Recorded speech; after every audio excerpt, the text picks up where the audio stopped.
ejemplos que vamos a proyectar funcionen técnicamente. En caso de que no, cabe decir que todo el corpus está en YouTube. Entonces, bueno, la tecnología también en este caso nos salvaría. Y bueno, Max, es un honor tremendo tenerte aquí, aunque sea en este formato de doble pantalla, pero no quiero extenderme porque yo creo que lo interesante es que entren ya en escena tus mujeres modernas y de verdad muchísimas gracias por aceptar esta invitación que te lanzamos desde el CEMAP y el CSIC para estar aquí con nosotras hoy en Alicante, cuando tú quieras. Muchas gracias, Judith. Primero que nada, para mí es un honor estar compartiendo con ustedes y con las y los estudiantes que nos acompañan, además de las y los académicos, porque estos esfuerzos que están realizando para reactivar la vida académica, la investigación y sobre todo poder compartir, gracias a la tecnología que a veces nos separa, pero en esta ocasión nos une, creo que representa el deseo que todos tenemos de llegar a volver a nuestras respectivas normalidades. Me congratulo de compartir con ustedes y bueno, pues agradezco a mi amiga Judith Farré esta presentación tan entrañable, porque pues esto significa mucho para un servidor. Voy a pasar a continuación a compartir pantalla. Voy a tratar de hacer esto como lo hago cotidianamente con mis estudiantes, porque también, como todas ustedes y todos ustedes, hemos tenido que experimentar nuevas formas de comunicarnos y también si algo falla, sabemos que lo que no debe fallar es el corazón de nosotros. Entonces, con paciencia, vamos a empezar según las instrucciones que me dio Alex. Voy a seleccionar aquí la presentación, esta precisamente, que me va a permitir aquí, deben estar viendo una pantalla de PowerPoint. Me pueden indicar si sí se comparte, si se ve. No. ¿No? A ver. Ahora. No. No, ¿verdad? ¿No? Sí, ahora. Muy bien. Como que hay un poquito de retraso, ¿verdad? Sí. Muy bien. Esta pantalla es la pantalla de la presentación y como bien señaló la doctora Farré, titulé a esta charla, La mujer moderna en el México del desarrollo estabilizador, 1940-1970, que es este periodo que algunos historiadores e historiadoras han denominado también como el milagro mexicano, un periodo de prosperidad económica, un periodo también de cambios sociales, políticos, culturales y por supuesto económicos en mi país. Entablo un diálogo también advirtiendo de que pues mi especialidad es predominantemente la cinematografía.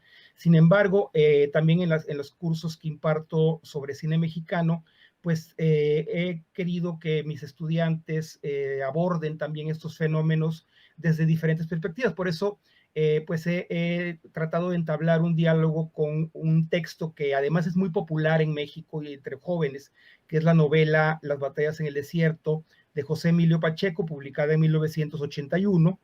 Y recientemente en este diálogo, por recomendación de una estudiante mexicana, llegué al texto de Rosario Castellanos, un texto que yo no había leído, que me pareció fantástico para poder completar este diálogo entre cine, novela y teatro en este caso.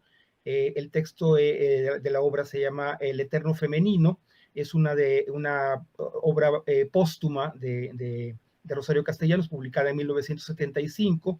Y bien, bueno, pues a partir de estos encuentros voy a proceder a hacer mis comentarios, que más que una clase, pretendería yo ser así una guía de ideas, de lecturas que estos textos me han despertado y me gustaría compartir con ustedes. Bien, retomo el tema del milagro mexicano o el periodo del desarrollo estabilizador, como también se ha denominado.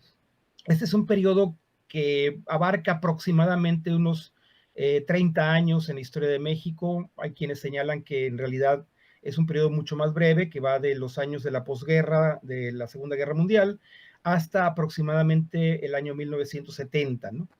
Y este modelo económico trae consigo una serie de cambios o provoca una serie de cambios en la sociedad mexicana, particularmente en la sociedad urbana de la capital mexicana.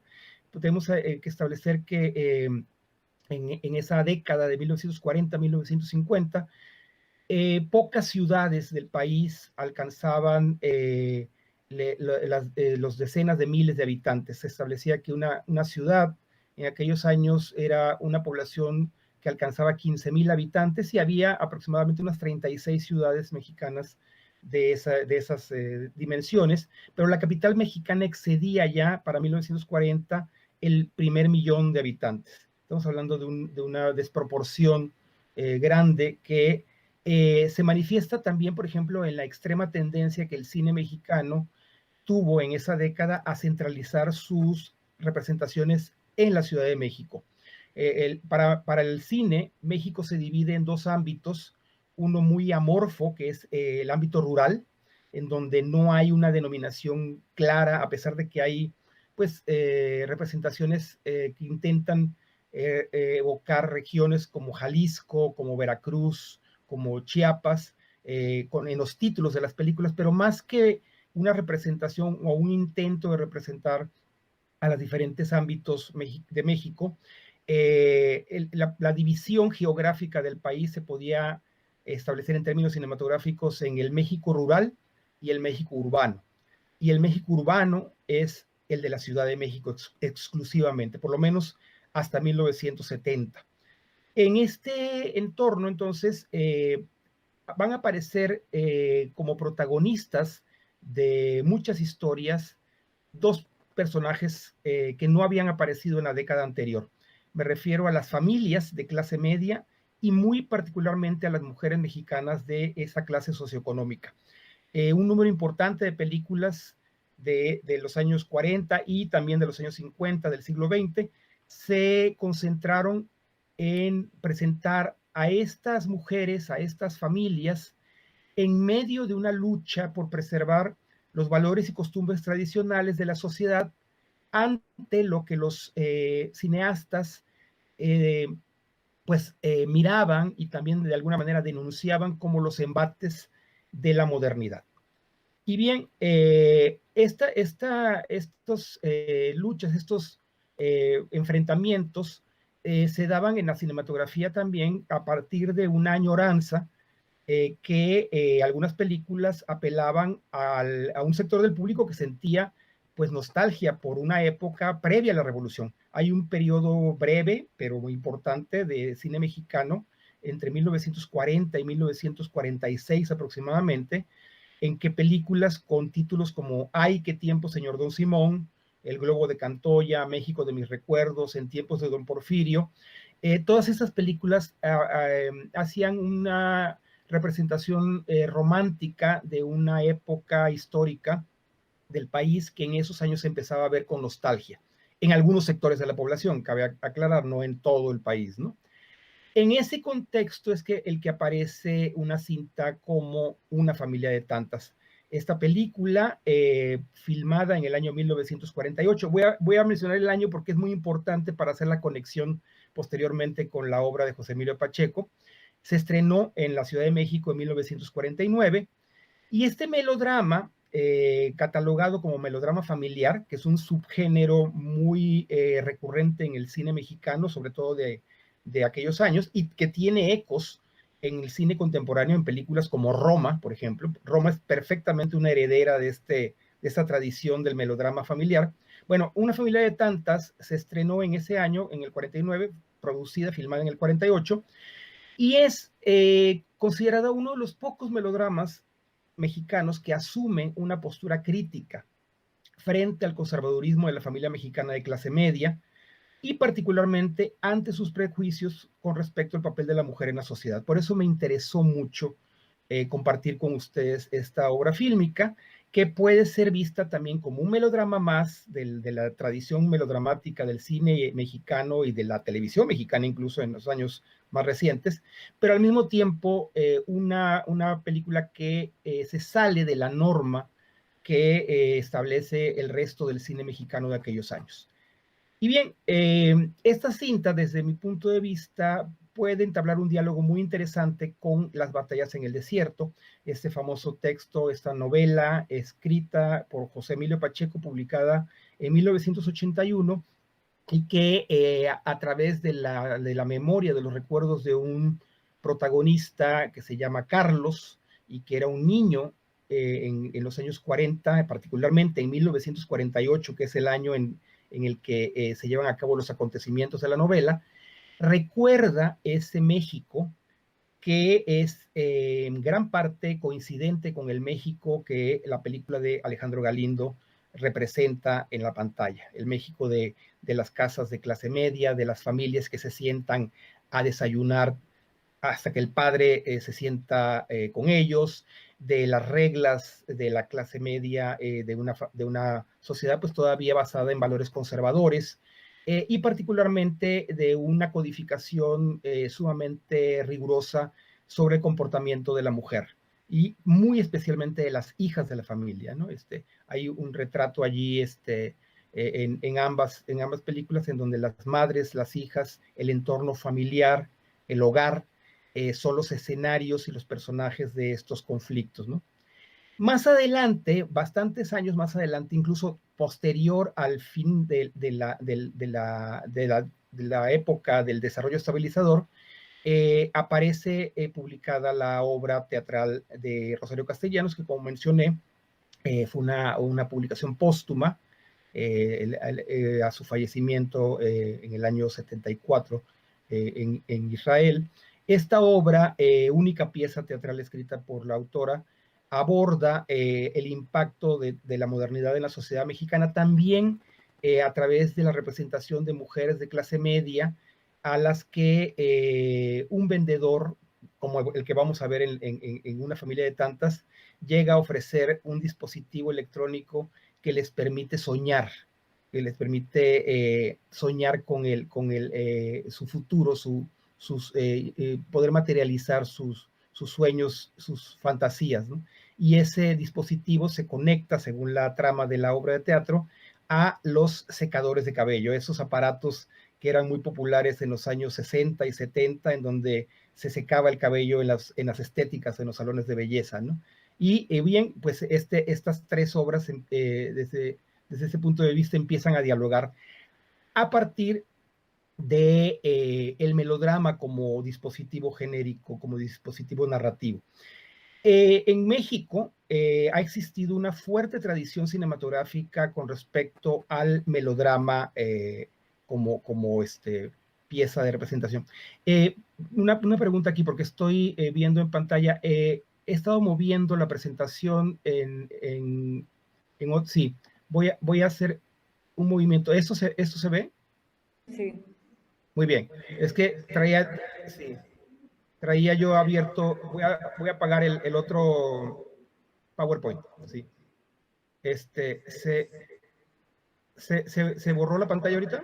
No. Ok, bien. Se ve la primera filmina después de la portada donde hablas... Muy bien. Donde está el cartel de Azahares para tu boda, ¿verdad? Ándale, sí.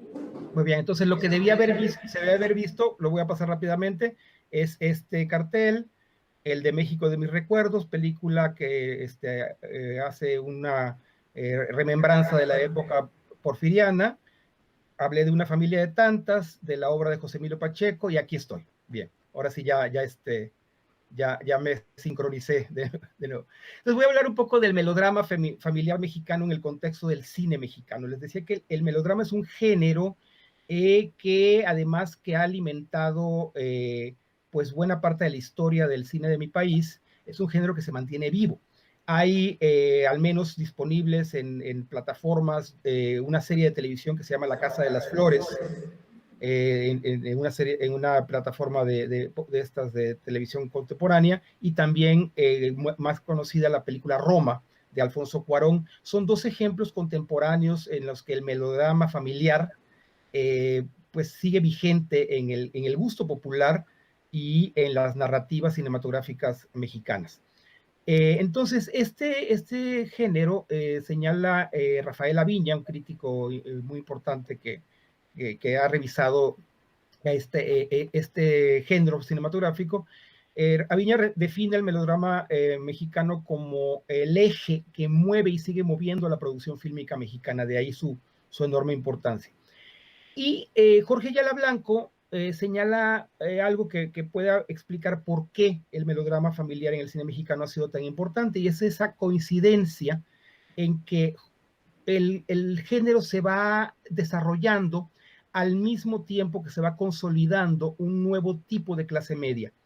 La clase media mexicana de los años 40 del siglo XX es una amalgama de pues hacendados que se vinieron a menos por la revolución, pero también personas que subieron en el escalafón de las clases socioeconómicas. Me refiero a egresados de las escasas universidades del país, obviamente a comerciantes, burócratas, oficinistas, en fin. Es una combinación que me parece que está muy claramente retratada tanto en la película de Alejandro Galindo como en la novela de José Emilio Pacheco.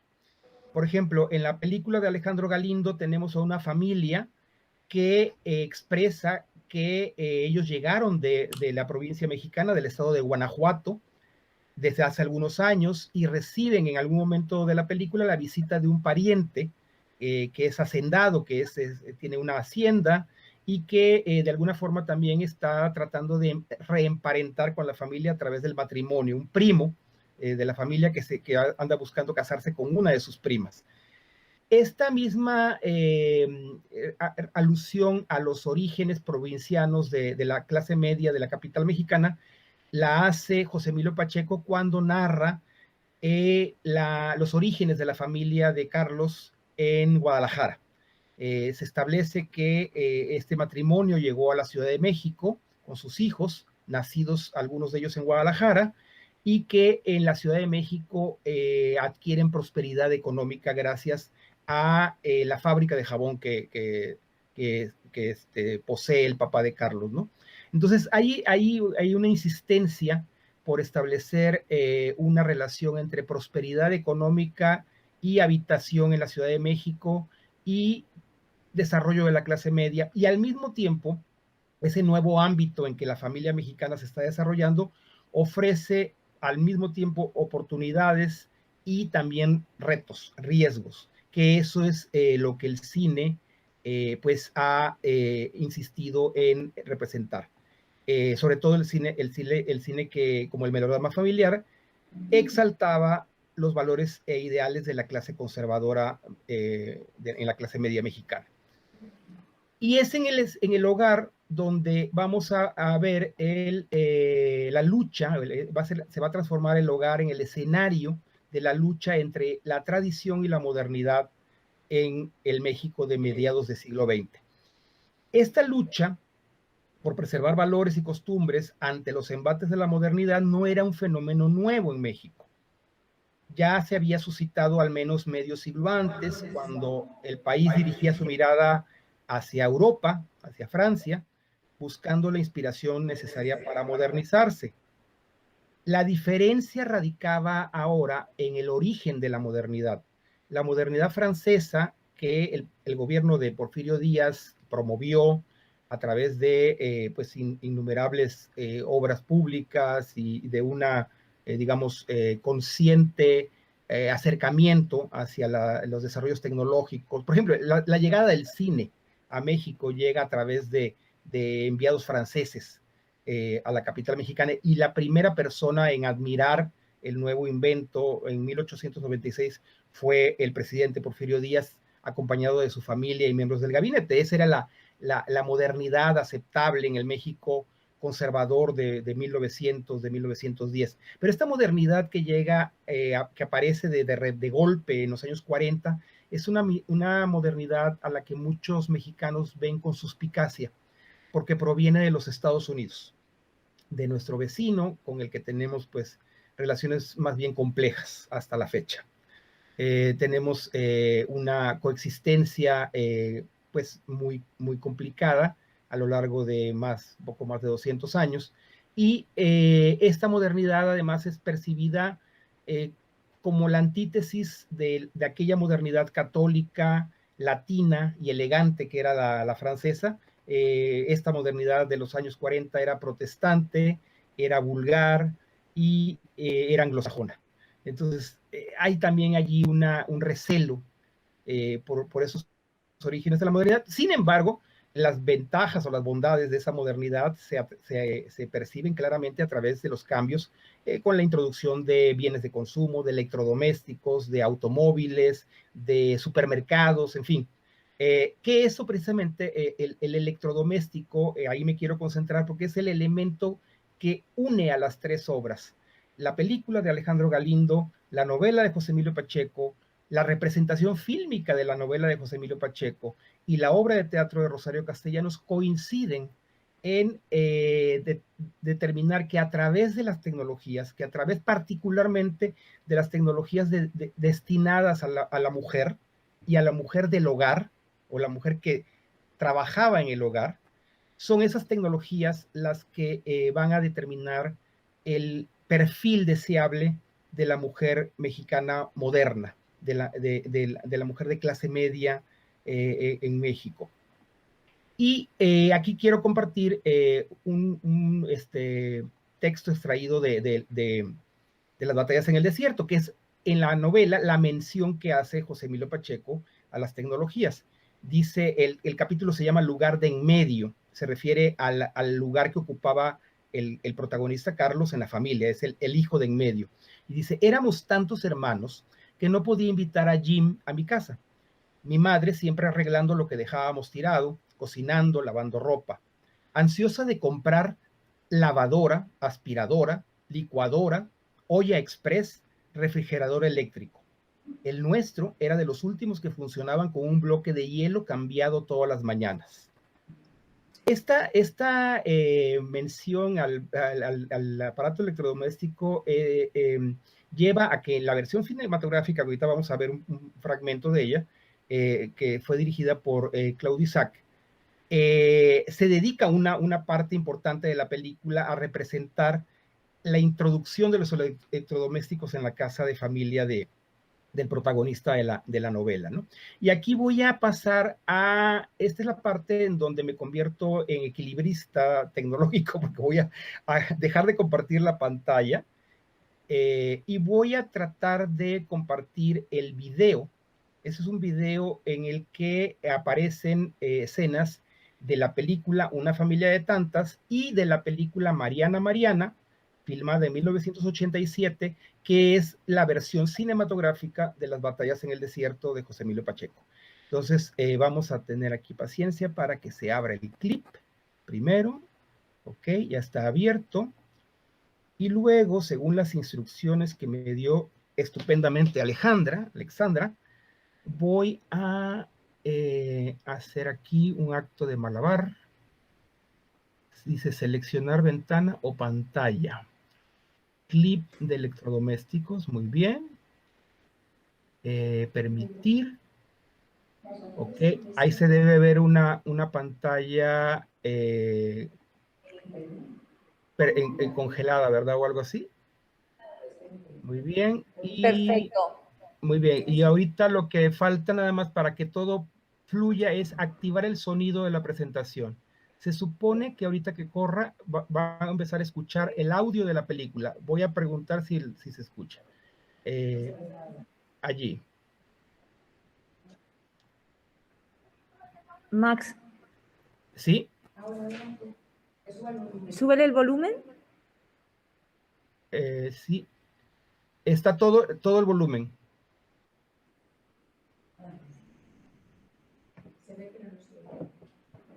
Ahora se congeló.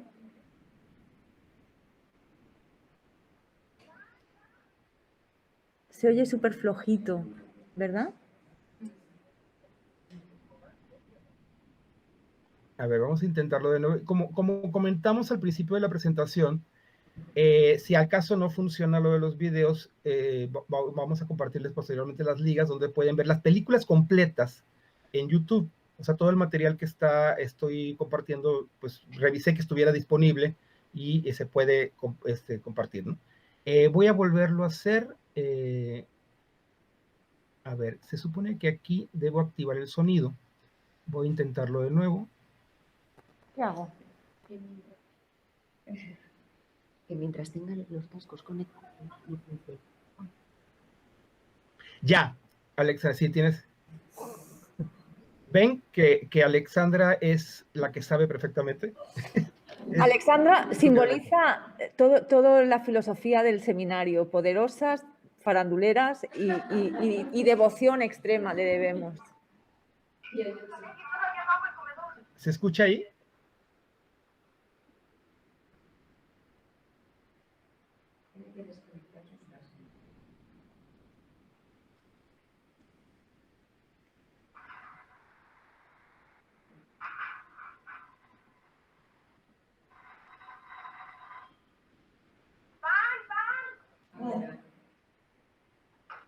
Buenos días, señorita.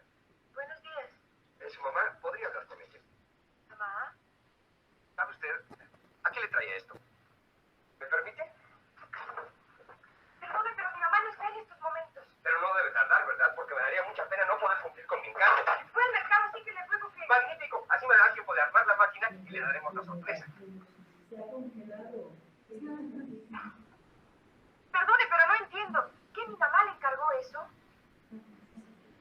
La compañía me encargó que viniera a demostrarle esta máquina a su mamá. Pero ya que es usted la que está haciendo la limpieza.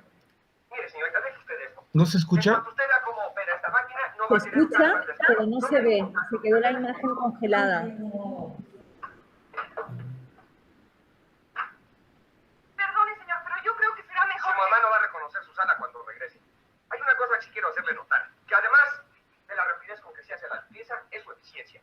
Nadie se imagina la cantidad de polvo y de basura que no sacamos con la escoba. ¿Ya limpiaron esta sala? Ya. Magnífico, porque ahora mismo va usted a comprobar la eficiencia de la Bright Home. En este depósito es donde recogemos toda la basura y el polvo de muebles, cortinas, rincones, en fin. Como Ahora. Completamente limpio y vacío. Ahora va usted a ver todo lo que dejó de sacar la escoba o el sacudidor. Con este tubo de codo especial para muebles, cortinas, alfombras, en fin, toda clase de tapicerías finas, se logra. Es que hoy no le he tocado. Además no alcanzo. Comprendo perfectamente. Es imposible subir a una lámpara con una escoba. Ya la limpiaremos. Ni con un cepillo de cerdas queda esto tan limpio. No lo van a reconocer. Y fíjese, 2 minutos. Un sillón, 1 minuto. Y sobre todo, usted no sufrirá fatiga alguna. Es sencillamente inexplicable cómo todavía hay muchachas hoy en día que todavía hagan la limpieza con escoba. Ahora hágame el favor de venir por acá. Ahora vamos a sacar el depósito para que usted misma vea la cantidad de polvo que deja el cepillo o la escobetilla. Es asombroso.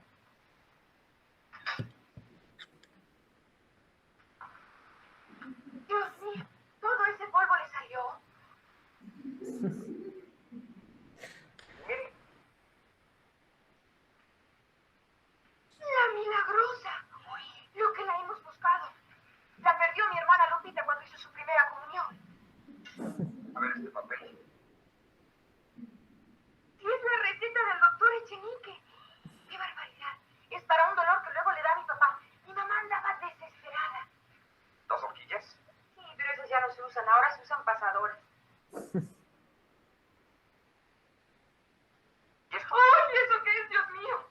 No se asuste, ya está seca. ¡Qué porquería! Lo debe haber traído Ángel. ¿Trae cada cosa? La debe, porque es una lagartija. Pues yo no sé cómo se llaman esos animales, pero de seguro que Ángel la echó en el sofá. Todo lo echa en el sofá. ¡Uy, qué asco! ¡Déjela, déjela! Pues ya ves usted todo lo que hemos sacado del sofá. Ahora solo falta darle vista. Lo vamos a dejar como nuevo. Con este pequeño aditamento y unas cuantas gotas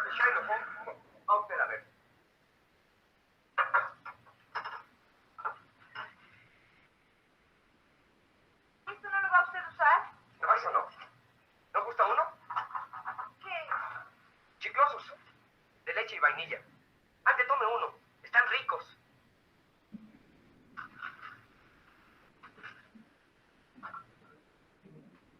Esto prácticamente es un champú.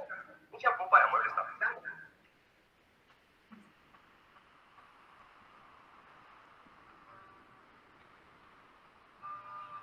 Otra de las cualidades del Braincom es que también es un activísimo insecticida. Elimina la polilla y cualquier otro bicho que pudiera haberse refugiado. Su olor es muy agradable. Listo. Ahora vamos a esperar unos segundos a que asiente el Shino Home. Mientras tanto, vamos a limpiar la lámpara.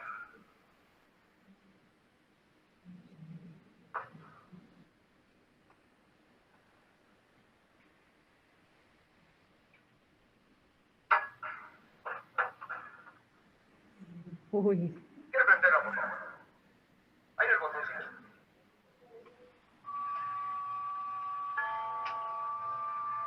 ¡No, mi mamá!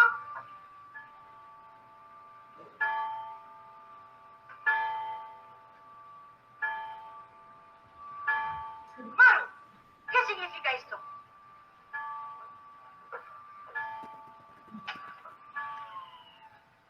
¿Y este señor qué hace aquí?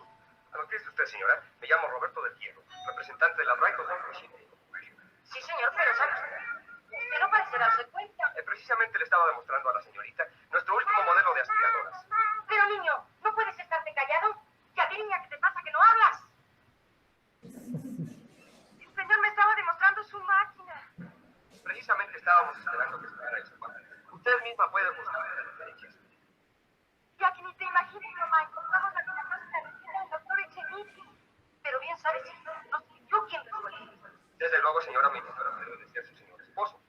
Pero el trabajo de la casa es por ello que la doctora nos recomienda que demostremos los aparatos, que son las que verdaderamente pueden apreciar las ventajas y comodidades que las aspiradoras. Pero es que sabes que es muy particular. Tiene derecho a hacerlo, señora. Además, yo respeto sus ideas. Si usted gusta, podemos hacer una cosa. Voy a dejar aquí la máquina. Mire, la verdad es que... Permítame, señora. Esto no significa ningún compromiso para ustedes. Usted o su hijita pueden usar la máquina hoy, mañana, los días que ustedes gusten. Y si usted o el señor resuelve... Es que el señor tiene que enterarse de esto hoy mismo. Magnífico. Entonces yo vendré hoy en la noche a hablar con él. ¿Su papá a qué hora regresa de su oficina? A las 7. A las 9 en punto estaré aquí. Creo será la mejor hora para hablar con él, darle tiempo a que cene. Así es que... Aquí tiene usted su libro de instrucciones. En este cuaderno se habla de todos los usos y aplicaciones de la Braincom Home en el hogar. Y ya no quiero distraerlas de su quehacer. Usen y prueben la máquina, que estoy seguro que cuando regrese, ustedes mismas habrán entusiasmado al señor. Muy buenos días y hasta las 9.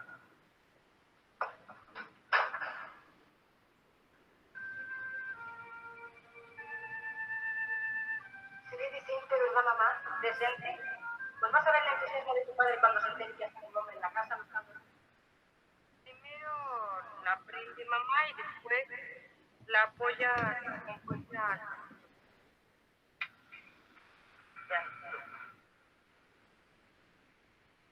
Como ronroneo de... Mira, mamá, se supone que estoy apoyando fuerte hacia adelante y sobre todo hacia atrás. Para la mira. Debe para la reversa. A ver, déjame ver.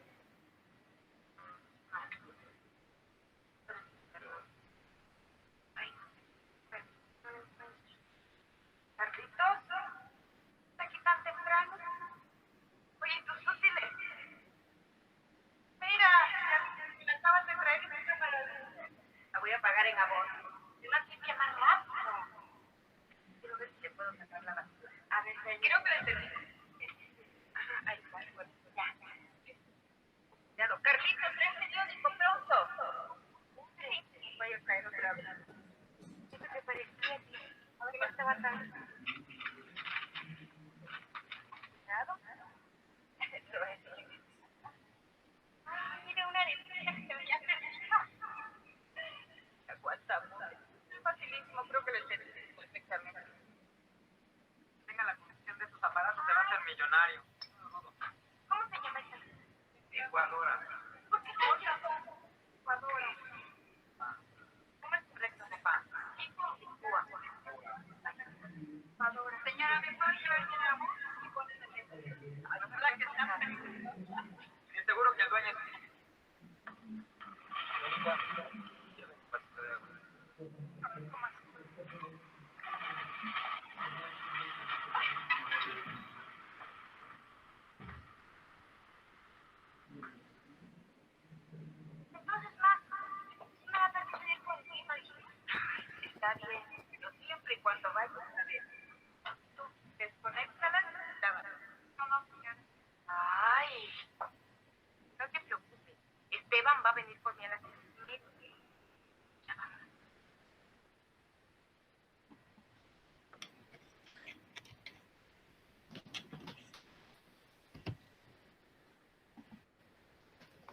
Bien, aquí.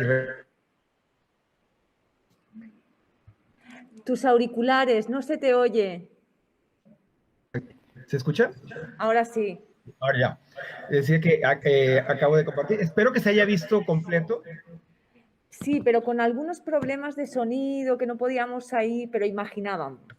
Sí, básicamente en la película de Mariana Mariana, que es Las batallas en el desierto, llevada al cine, hay un mayor énfasis en la introducción de los aparatos tecnológicos en el hogar, que en la novela es únicamente un párrafo muy breve.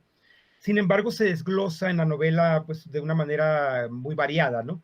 En la película es mucho más insistente la representación del electrodoméstico como pues, el elemento que determina, ¿no? la introducción de la modernidad en el hogar y por lo tanto también los cambios que afectan a la mujer, ¿no? En ambas escenas es la hija, parte importante, la hija mayor es parte importante de la dinámica de mantenimiento del hogar, ¿no? En una familia de tantas es la hija menor, la hija de en medio, en las batallas en el desierto es la hija mayor. Voy a continuar compartiendo la presentación. A ver, aquí dice, este es. Y se debe ver esta fotografía, que es un fotograma extraído de una familia de tantas, donde se ve la aspiradora. Perfecto, ¿no? Max. Sí, muy bien, ok. Sí. Entonces, ¿por qué una familia de tantas presenta una visión crítica de estos temas? Bien, en la escena que pudimos ver, este vendedor de aspiradoras llega a presentar, a hacer el performance de su aspiradora, pero entabla una amistad romántica. Al principio es un interés muy de curiosidad por parte de Maru, de la protagonista de la historia, y posteriormente este interés se transforma en un romance. Este orden entonces de la familia de clase media se pone a prueba y se desata la crisis cuando en medio de este conflicto de intereses, la hija, Maru, desafía al padre, a la autoridad paterna, y se enamora e incluso propone casarse con el vendedor. ¿Se está viendo la presentación? Sí. Ok. A diferencia pues prácticamente el resto de los melodramas mexicanos con tema semejante, Una familia de tantas tiene una conclusión diferente. El autoritarismo del padre queda disminuido. Hay un cuestionamiento acerca de si ese autoritarismo trae consecuencias negativas o si hay alguna consecuencia positiva del autoritarismo, ¿no? Es interesante también tomar en cuenta que, por ejemplo, en esa familia hay niños pequeños todavía, y que esos niños pequeños van a ser los jóvenes mexicanos de 1968, por la edad cronológica de los personajes, ¿no? Entonces estamos ahí ante un México que anticipa de alguna manera también esa rebeldía juvenil que 20 años más tarde van a manifestar los jóvenes exigiendo pues un lugar, una presencia en el ámbito de las tomas de decisiones, y en ese movimiento estudiantil que ha sido muy estudiado, que ha sido muy revisado y poco revisado por el cine mexicano, cabe aclarar, la presencia y la participación de las mujeres es tremendamente fundamental. Yo creo que no se ha revisado el 68 lo suficiente desde la perspectiva de las activistas que participaron en el movimiento. Pero bueno, ese es otro tema de conversación, ¿no? Volviendo a Una familia de tantas, entonces tenemos aquí el retrato de una familia clásica de mediados del siglo XX, o al menos eso es lo que pretende el cine mexicano representar, ¿no? A una familia típica de la clase media, y es una clase media que por lo menos en esta película podríamos decir es una clase media venida a menos, a diferencia de Las batallas en el desierto, en que la clase media, ahorita acabo de quitar la presentación para volver a poner otro clip, A diferencia de la clase media de las batallas en el desierto, que es una clase media aspiracional que va creciendo económicamente, aunque se va volviendo compleja en otros sentidos. La clase media representada en Una familia de tantas es una clase media decadente. Se ve, por ejemplo, en varios momentos de la película cómo el padre de familia mantiene el retrato del presidente Porfirio Díaz en la sala de la casa presidiendo al hogar, ¿no? Como un recordatorio de tiempos que él considera mejores, ¿no? O por lo menos tiempos en los que él hubiera querido continuar viviendo. Bien, ahora voy a hacer de nuevo compartir el clip. Voy a quitar el audio de mis audífonos y aumentar el volumen y aquí va. Entonces sí. ¿Sí? A ver, pásame el azúcar. Ándale, Ángel. Maru, entonces sí. Sí, hombre, sí. Fíjate. Guadalupe, ahora sí mi desayuno. Entonces lo puedo sacar de una vez. Sí, pero no me vayas a desarreglar mis cosas, ¿eh? No, no, ya verás cómo no. Ten más cuidado y mira, Martita. ¿Dónde vas? ¿Dónde vas? Perdón, papacito. Siempre corriendo. Mejor ya de esto te ruedas. No, papacito. Ay, ¿estás loca? Si nadie te va a ganar el baño, ya puedes entrar. Si voy a sacar el vestido de rayitas, me lo prestó Maru. Está bien, pero nada es latina. Yo la tuve que lavar 2 veces. Hazme el favor. Un pliego de peticiones en el que solicitan un 60% de aumento en su salario. Hasta el momento de cerrar esta edición no se había llegado a ningún arreglo.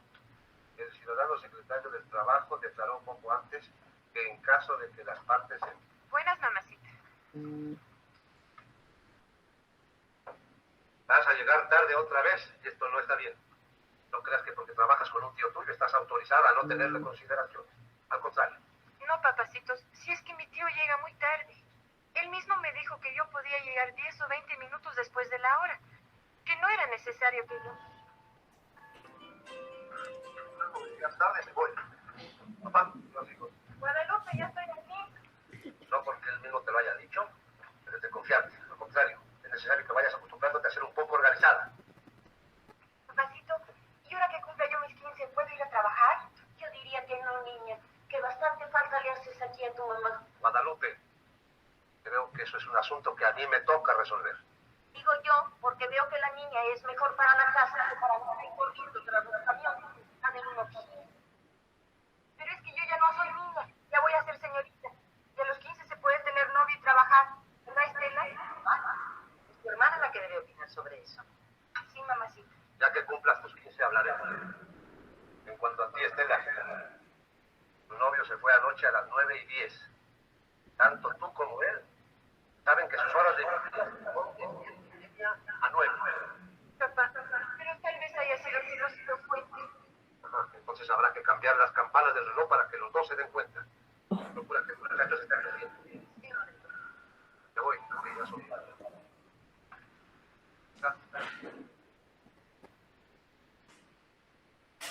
Date prisa, que no quieres decir. No, papacito. Te luego, papacito.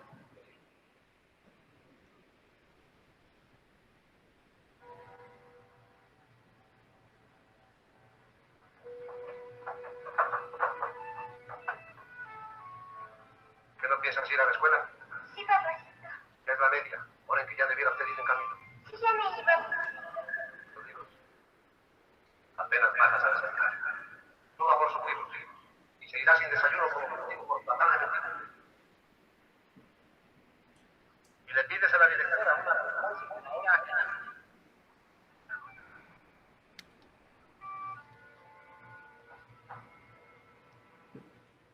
Gracias. Esa niña se irá sin desayunar a la escuela. Sí, Rodrigo.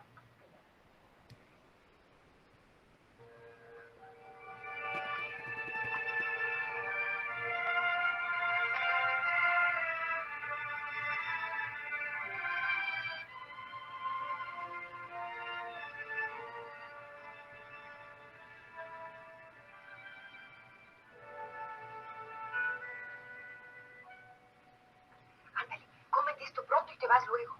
Pero si yo no tuve la culpa. No se me hubiera hecho tarde si no me hubiera mojado. Héctor fue el que me jaló. Por eso no me cometes ese mal. A ver, le traigo su café. No se puede ir sin que le caigan los cartones de los tomos. Ya tienes. No dijo nada. Debió traer café, ella misma lo puso. Sí, ya sé. Hasta luego, Lorenzo. Que Dios Padre te bendiga. Pero no te olvides de pasar por tus agujas de garbanzo y horas. No dejes de decirle a tu tío que hable con tu mamá. Te dé la paz y pedirle una súbita entrevista. Mamacita, tengo que volar. Sí, esto te pasa por atarantada. Ya sabes que a tu papá no le gusta el desorden. Las carreras se te pasan de entrevista muerta.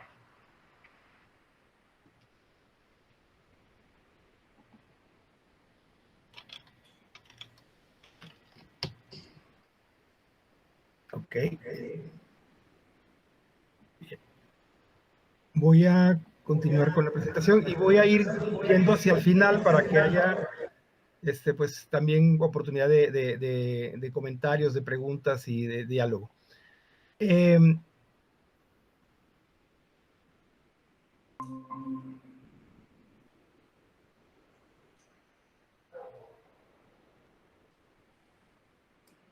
Ahí se debe ver, ¿verdad?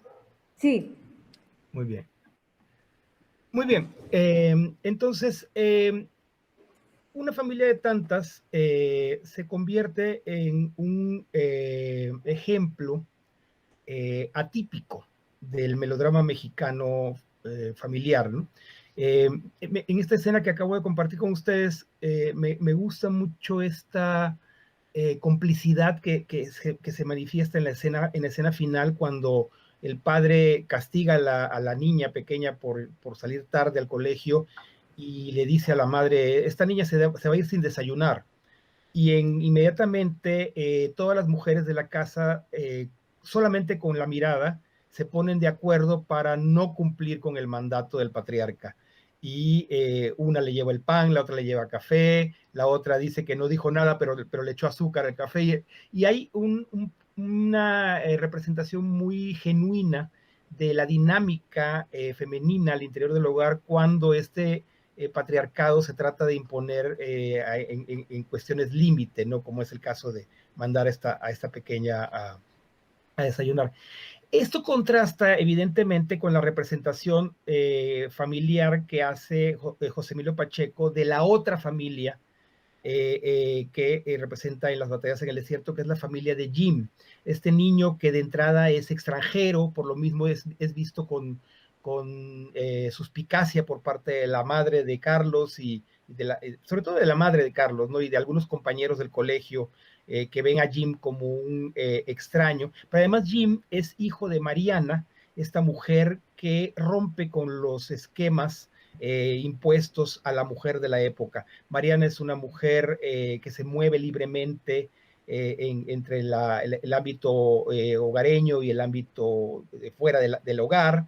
Evidentemente es una mujer madre soltera, aunque Jim afirma que el señor con el que viven es su padre, y algo que de nuevo la película Mariana enfatiza, pero que esto sí está representado textualmente en la novela, es este mundo de los nuevos objetos de consumo, además de los electrodomésticos. Me refiero a la introducción de los refrescos embotellados, del pan de caja, como le llamamos en México, el pan industrializado, platillos provenientes de los Estados Unidos como los platos voladores, que son representados como los flying saucers, o salsas que no se consumían en el país como la ketchup, que luego la mexicanizamos como la catsup, ¿no?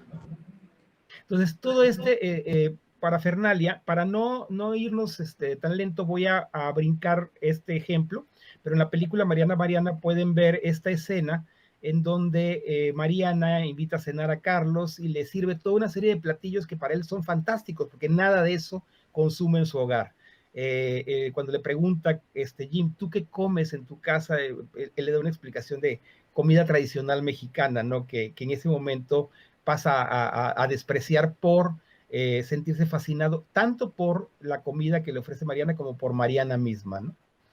Y así llegamos a esta segunda representación de la mujer en el cine mexicano, que me parece que va a ser muy interesante. Además, tengo que confesar que es algo que agregué para esta presentación, porque me pareció también importante cómo representa el cine mexicano, no a la mujer que pasa más tiempo en el hogar o que pasa totalmente su tiempo en el hogar, sino a la mujer que trabaja fuera del hogar y que el cine mexicano también representa de una forma bastante conservadora en películas cuyos títulos pues ya delatan pues la perspectiva que asumen sus realizadores, ¿no?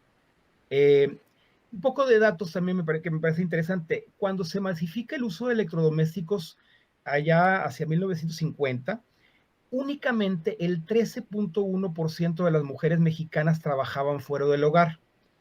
Este porcentaje va aumentando cada década, pero de una forma muy paulatina. Por ejemplo, para 1970, el Instituto Nacional de Estadística y Geografía señala que el 20% de las mujeres del país trabajaban fuera del hogar. Ese porcentaje aumenta apenas 7 puntos 10 años después, en 1980, 27.8%.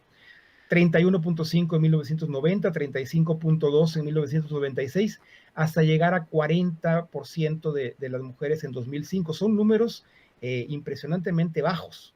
Estamos ahorita debajo todavía del 50% de la población femenina. Creo que el dato más reciente no lo localicé fidedignamente, por eso no lo puse aquí, pero pude encontrar un dato de 44-46% de población femenina trabajando fuera del hogar.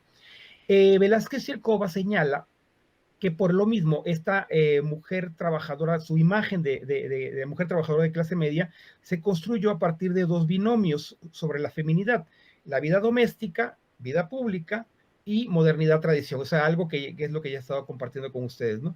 Y nos hacía falta en la presentación la representación de la vida pública. Lejos de celebrar la participación de la mujer en la economía, las escasas representaciones cinematográficas de la profesionalización de las mujeres mexicanas de clase media van a cuestionar su feminidad, van a cuestionar que la mujer se aleje del seno familiar y van a criticar el potencial de esas mujeres para ser madres y para ser esposas.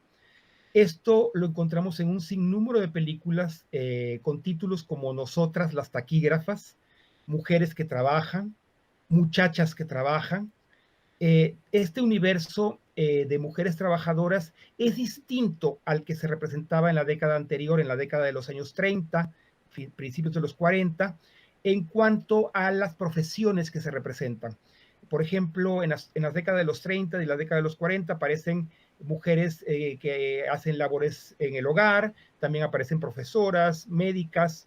En los años 40, 50 van a aparecer predominantemente las trabajadoras en el sector de servicios y también las trabajadoras en oficinas, las secretarias, como dice el título, las taquígrafas, ¿sí? Y estas mujeres que son predominantemente solteras y que trabajan por un espacio de tiempo breve antes de contraer matrimonio, que eso también es otra constante que el cine mexicano representa, ¿no? El trabajo como una etapa temporal en la vida de la mujer.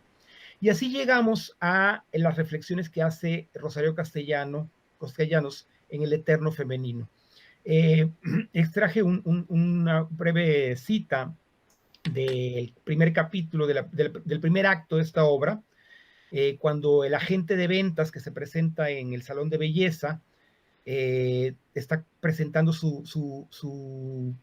pues no podemos llamarle un invento, es un dispositivo electrónico, es como una especie de chip que se le va a conectar al secador de pelo y está convenciendo a la dueña del negocio de comprárselo. Y dice la gente, se trata en este caso particular de que mientras dura el secado de pelo, tiempo que no variará, la clienta se divierta. Nuestros expertos hicieron una encuesta. ¿Qué hace una mujer reducida a la inercia total durante una hora? Y contesta la peinadora, se aburre. La dueña se duerme. Y el agente contesta, Se descubrió que el aburrimiento o el sueño eran solo transitorios. Fue necesario inventar algo para conjurar el peligro. Y pregunta la peinadora, ¿cuál peligro? Y contesta el agente, que las mujeres, sin darse cuenta, se pusieran a pensar. Esa es la razón de ser del dispositivo electrónico que el vendedor trata de introducir en este negocio, así como Roberto del Hierro, el vendedor de aspiradoras, llega e irrumpe y da una explicación masculina de cómo se debe limpiar ese hogar, porque el aparato que él trae, esa máquina, es la respuesta masculina heteronormativa del deber ser del ámbito femenino, que es en este caso así está representado como ámbito femenino del hogar.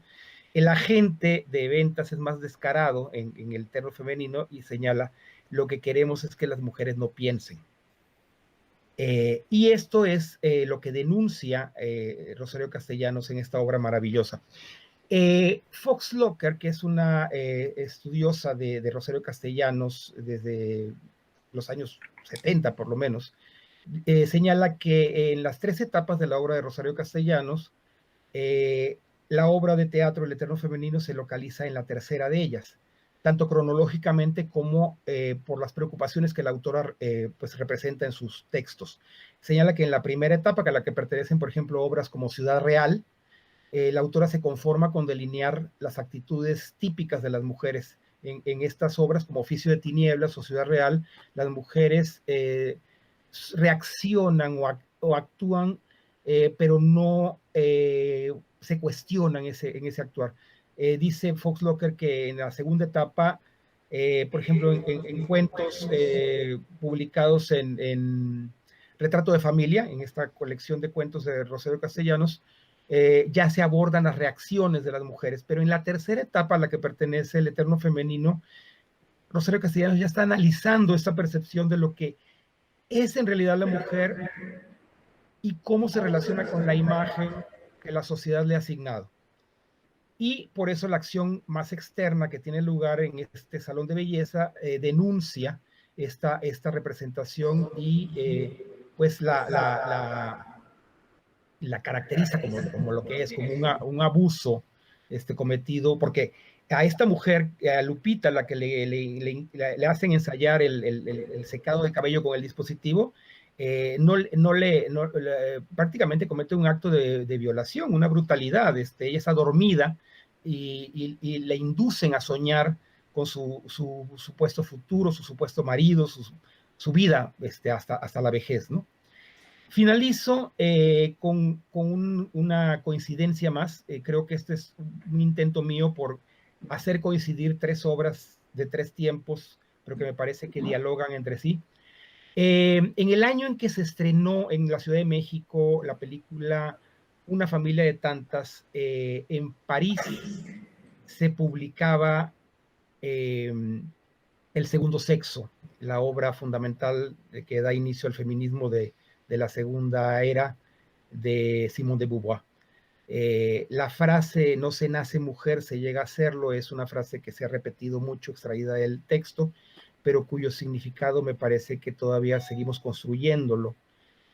Hay un clip que también traía aquí para compartir, pero no quisiera que la parte tecnológica pues no permita el diálogo, en donde la protagonista de Una familia de tantas se cuestiona cómo ser mujer, y la sirvienta de la familia, la mujer que ayuda en las labores domésticas, le dice, es que es una sensación que uno no sabe qué ser una misma, es como ser una misma y estar consciente de ser una misma, ¿no? Y finalmente la protagonista concluye con que va a llegar a ser mujer, de la misma manera que Simone de Beauvoir lo señala, ¿no? Y bien, pues con esto concluyo, agradeciéndoles de nuevo a estas mujeres faranduleras, poderosas y sobre todo generosas, haberme permitido desde mi masculinidad poder compartir estas reflexiones con ustedes. Muy bien, muchas gracias, Max. Y no sé si hay alguna pregunta, pero mientras vamos calentando un poco motores, a mí de repente bueno, me gustó muchísimo esa idea, ¿no? de la cacharrería tecnológica, ¿no? Como un elemento de modernidad para manejar ese tiempo, ¿no? Y como hay un conflicto de generaciones, aparte digamos, de oposición con ese elemento patriarcal, ¿no? Muy interesante la lectura simbólica y metafórica de la tecnología en ese caso, ¿no? Pero fíjate que mientras, no sé, a ver qué opinas, ¿eh? Mientras hablabas en ese segundo bloque de las mujeres profesionales que empiezan a trabajar, y me ha parecido que las taquígrafas eran de 1950, ¿verdad? Sí. Pues miré en Google porque una de las imágenes que además estéticamente me vino a la mente fue alguna escena del apartamento de Billy Wilder. Claro. ¿Verdad? Y he mirado y es de 1960, o sea, estamos hablando que fíjate qué interesante cómo ese conflicto ya se retrata con una estética muy moderna 10 años antes en México, ¿no? Sí, yo creo que la razón por la cual en México parecería anteceder a la representación que hace Wilder 10 años después, tiene que ver con esta preocupación que los mismos directores de cine, que eran tremendamente machistas y tremendamente patriarcales y tremendamente ellos, tenían acerca de la actividad que iban a llevar a cabo las mujeres, que además están en la edad de sus propias hijas. Digo, eso es una elucubración que estoy haciendo yo. Sí. Pero, por ejemplo, mujeres directoras hubo antes de que se consolidara el sindicato de directores de cine.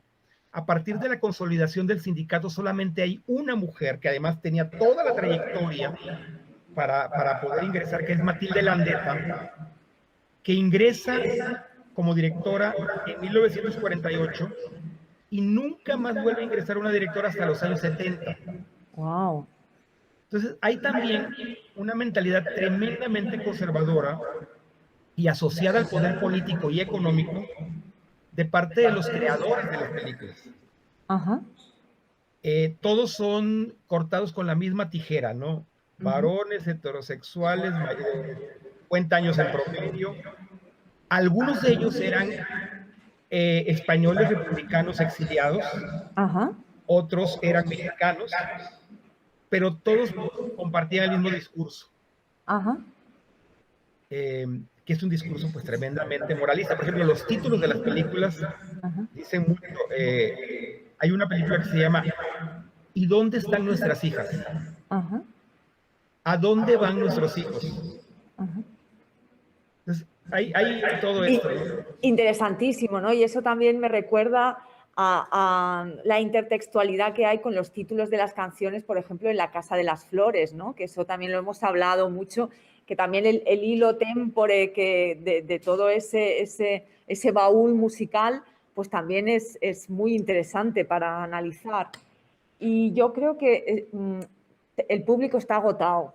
O sea, te digo yo que han estado disfrutando muchísimo a pesar del calor, a pesar del sonido, o sea, y no sé si hay alguna pregunta, algún comentario.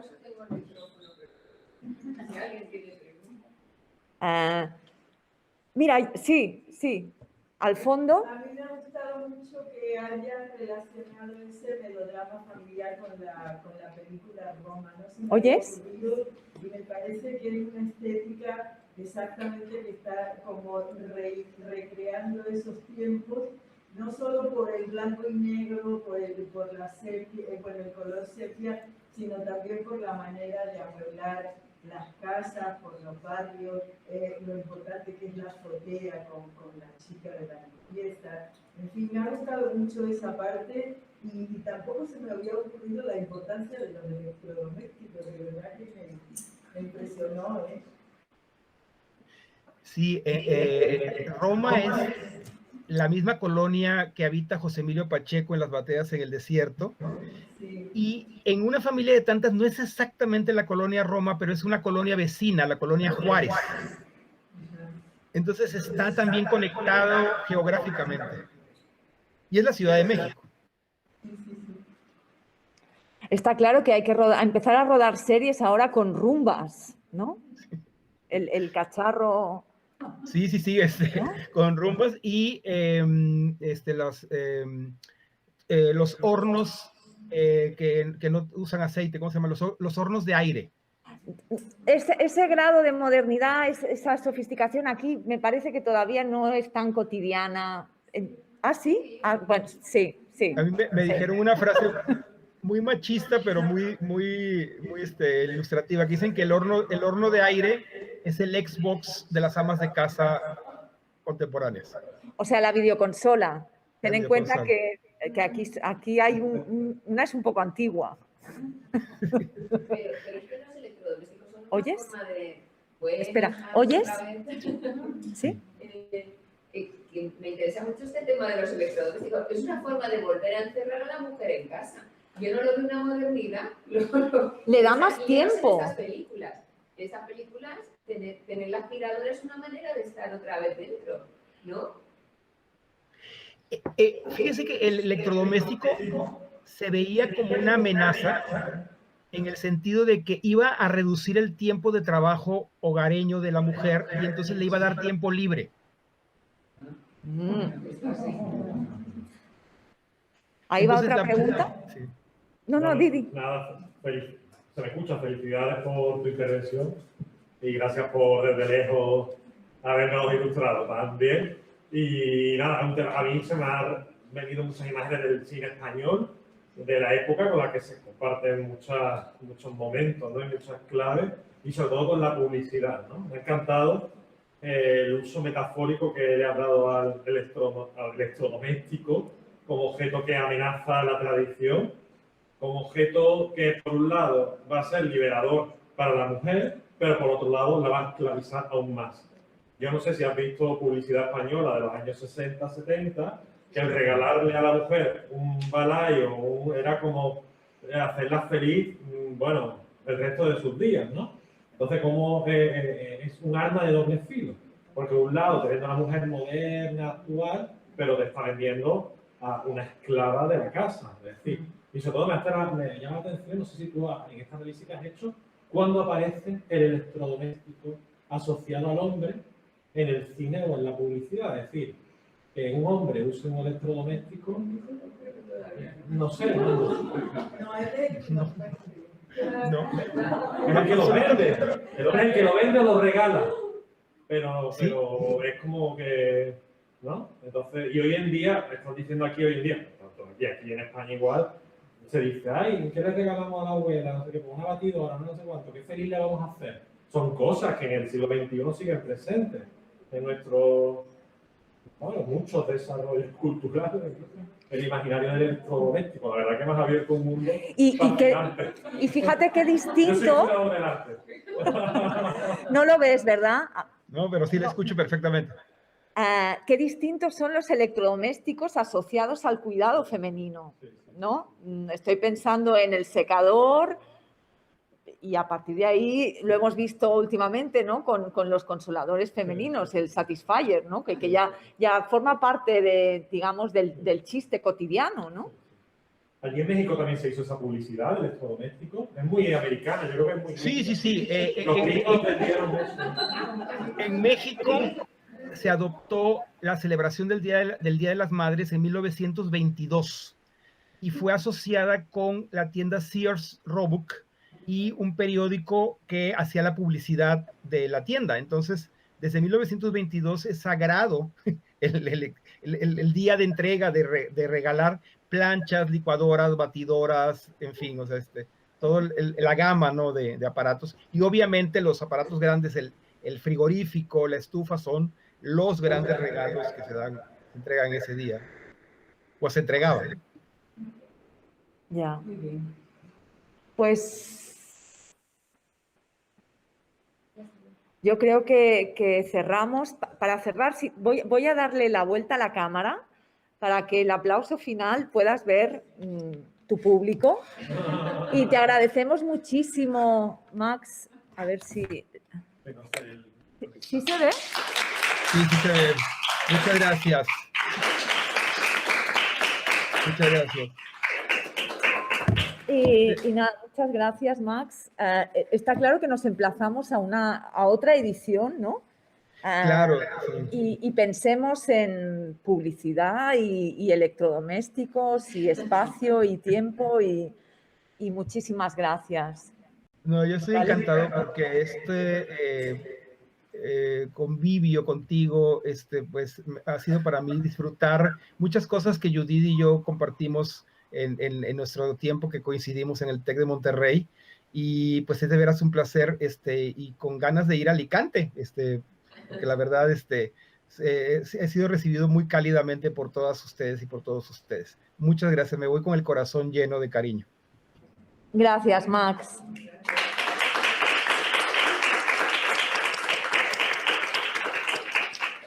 Cuídate mucho. Gracias. Chao. Y saludos a todos. Alexandra, muchísimas gracias por todo tu apoyo. Y Marisa también está Marisa, sí, también en saludos. la sala de mandos. Te saluda hacia lo lejos. Gracias, Max. Y mucho éxito, mucho éxito. Ándale. Chao. Vale. Bye.